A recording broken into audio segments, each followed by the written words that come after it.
आज मैं आप सभी को बताऊंगा कि आप अपने गांव में ग्रामीण क्षेत्रों में स्वयं का स्वरोजगार कर सकते हैं, व्यापार कर सकते हैं, व्यवसाय कर सकते हैं, बिजनेस कर सकते हैं, जो भी आप समझिए। अगर आपके अंदर हुनर है, प्रतिभा है, कुछ करना चाहते हैं तो आप अपने गांव में ही अच्छा खासा इनकम कर सकते हैं। दूर शहरों में जाने की ज़रूरत नहीं है। तो चलिए मैं आप सभी को 5 महत्वपूर्ण रोजगार, स्वरोजगार आप सभी को बतलाने वाला हूं जो आप कर सकते हैं। सबसे महत्वपूर्ण और पहला है, इससे पहले भी बहुत सारे वीडियो मैंने बताया है गाँव में रोजगार करने के लिए, तो आप वो वीडियो नहीं देखे तो आप हमारे यूट्यूब चैनल के प्लेलिस्ट में जाके देख सकते हैं या यूट्यूब चैनल पे जाके देख सकते हैं। देखिए, इसमें मैं जो 5 महत्वपूर्ण बतलाने वाला हूं उसमें पहला और सबसे महत्वपूर्ण है राजमिस्त्री का काम। ठीक है, बहुत सारे ऐसे लोगों को लगता हो कि ये कौन सा काम है, तो मैं आप सभी को बता रहा हूँ कि कैसे आप अच्छा खासा इनकम इसमें कर सकते हैं। राजमिस्त्री का काम या कार्य या व्यवसाय, ठीक है।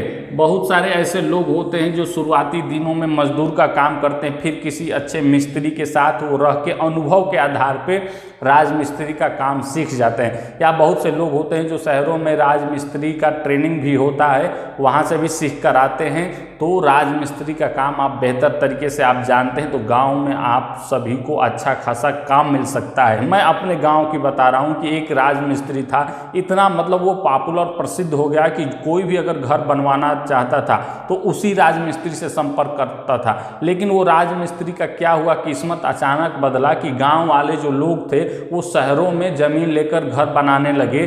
तो जो शहर में घर बनता था तब भी गांव वाले इसी गांव वाले राजमिस्त्री से संपर्क करने लगे। तो ये जो राजमिस्त्री है बाद में चल के एक अच्छा खासा ठेकेदार बन गया, तो अच्छा खासा इनकम भी कमाने लगा। इसका मात्र एक कारण था कि वो अपने कार्य को छोटा नहीं समझा, जिस कार्य में वो लगा रहा, लोगों का विश्वास जीतता रहा और राजमिस्त्री से ठेकेदार के रूप में परिवर्तन हो गया और बड़े बड़े ठेके लेने लगा और बहुत अच्छा खासा इनकम कमा रहा है। उसके अंदर में 60-70 लोग हमेशा काम करते हैं। तो अगर आपके अंदर प्रतिभा है, कुछ करना चाहते हैं, काम छोटा बड़ा नहीं होता है, बस करने का एक नज़रिया होता है। आप इस क्षेत्र में आगे बढ़िए, निश्चित तौर पे आप सभी को सफलता मिलेगा। इसके बाद जो अगला महत्वपूर्ण स्वरोजगार बिजनेस है, जो आपके अंदर खुद के अनुभव और हुनर के आधार पर आप अच्छा खासा कार्य कर सकते हैं, अच्छा खासा इनकम कमा सकते हैं, वह है इलेक्ट्रीशियन का काम। आप सभी को मैं इसके बारे में अभी अच्छा से समझा रहा हूँ, ठीक है। क्या करना है, इलेक्ट्रीशियन का काम आप कर सकते हैं। इसमें क्या होता है कि गांव में हमेशा चाहे बिजली का मोटर हो या कूलर हो, पंखा हो, टीवी हो, माइक हो, शादी ब्याह का सीजन हो या लाइन केबल पोल से घरों में लगाना हो, लाइन बिगड़ गया तो उसे बनाना हो, बोर्ड का स्विच हो गया, ये सब बनाना हो, तो बहुत सारा काम गांव में भी अब हो गया है। ये मत समझिए कि ये सब काम केवल शहरी क्षेत्रों में ही होता है, क्योंकि लाइन जो है वो गांव के प्रत्येक घर घर तक पहुंच गया है। तो इलेक्ट्रिक डिवाइस लोगों की आवश्यकता बन गई है। मिक्सर हो गया, फ्रिज हो गया, वॉशिंग मशीन हो गया, ये सब गांव में भी हो रहा है, ठीक है, गांव में भी मौजूद है।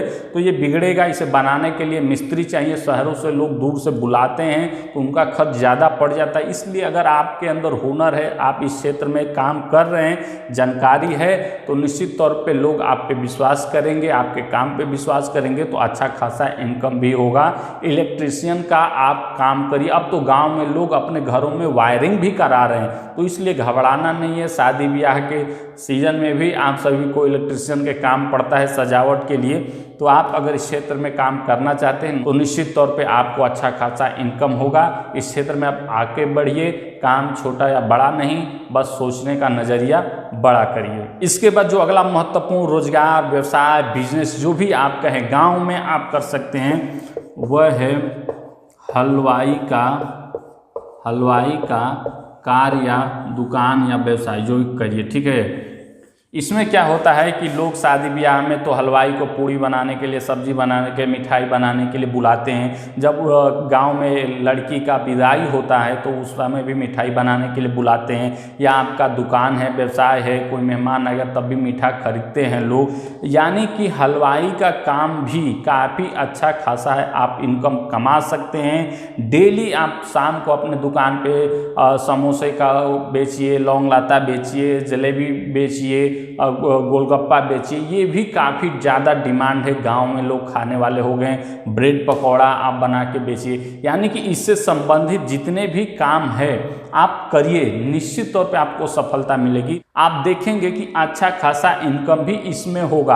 अब तो बता दूं कि हलवाई का गांव में इतना काम बढ़ गया है कि अगर आप अच्छा खासा मिठाई बना रहे हैं तो शादी ब्याह का बेटी का या बेटा का जब घर में पड़ता है तो लोग गांव के हलवाई से ही मिठाई खरीद ले रहे हैं, 80 किलो 90 किलो। पहले होता था कि दूर शहरों में, बड़े बड़े शहरों में मिठाई लोग खरीद के लाते थे, लेकिन अब ऐसा नहीं है। गांव के हलवाई से ही लोग अपने शादी ब्याह में मिठाई बनवा ले रहे हैं। तो इस तरीके से अच्छा खासा इनकम हो सकता है। हलवाई के काम में आप आगे बढ़िए। इसके बाद जो अगला महत्वपूर्ण स्वरोजगार है गांव में आपके लिए, वह है फर्नीचर का काम। ठीक है, लकड़ी का फर्नीचर का कार्य या व्यवसाय जो भी आप कहिए। ठीक है, इसमें क्या होता है कि टेबल, कुर्सी, चौकी, बेड, पलंग वगैरह लोग बनवाते हैं। तो आप अच्छा खासा अगर जानकारी रखते हैं, जब घरों में काम होता है तो लकड़ी के दरवाजे भी लोग लगाते हैं या प्लाई के भी लगवाते हैं, खिड़की दरवाज़ा जो भी हो। फर्नीचर का काम भी काफ़ी ज़्यादा है। लोग सिंगारदानी हो गया या बहुत बड़े बड़े बॉक्स भी बनवाते हैं। तो फर्नीचर का काम भी अच्छा खासा गांव में इस समय चल रहा है। गांव का मतलब ये नहीं कि केवल आप अपने गांव में, जब आपका प्रसिद्ध हो जाएगा गांव के, मान लीजिए किसी मेन रोड पर आपका दुकान है फर्नीचर का, तो इधर से गुजरने वाले सभी की नज़र आपके दुकान पे पड़ेगी। ठीक है, फर्नीचर की दुकान पे, और लोग आपसे संपर्क करेंगे, जानेंगे कि आप कैसे बनाते हैं, कितना महंगा बनाते हैं, कितना सस्ता बनाते हैं, कितना ओरिजिनल बनाते हैं।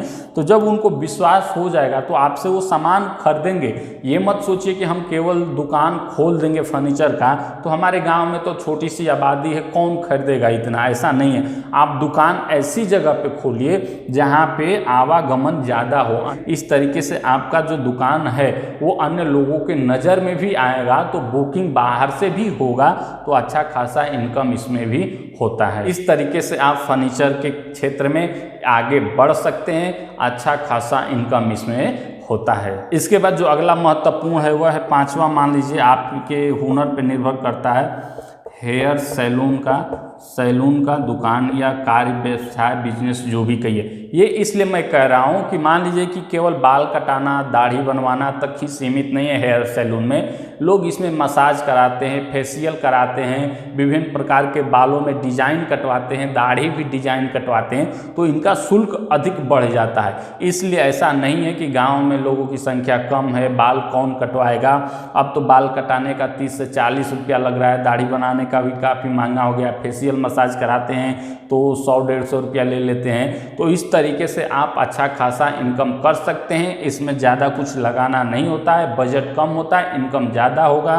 और हेयर सैलून का आप दुकान भी किसी ऐसे जगह पे खोलिएगा जहाँ पे अन्य जगह के लोग भी आते जाते रहें। इस तरीके से 5 महत्वपूर्ण मैंने ऐसे क्षेत्र गाँव में बताने का प्रयास किया जो आपके स्वरोजगार, आपके हुनर पे, आपके प्रतिभा पे निर्भर है। कैसे राजमिस्त्री का काम भी आपके हाथों का जादू है, इलेक्ट्रिशियन का भी काम भी आपके हाथों का जादू है, हलवाई का काम भी आपके हाथों का ही जादू है, फर्नीचर का काम भी आपके हाथों का जादू है, हेयर सैलून भी आपके हाथों का जादू है। इस तरीके से अगर आपके अंदर प्रतिभा है तो आप अच्छा खासा इनकम गांव में भी कर सकते हैं। आप हमारे चैनल के साथ अवश्य जुड़ जाइएगा। ऐसे ही महत्वपूर्ण वीडियो मैं आप सभी के लिए लेके आता रहूँगा।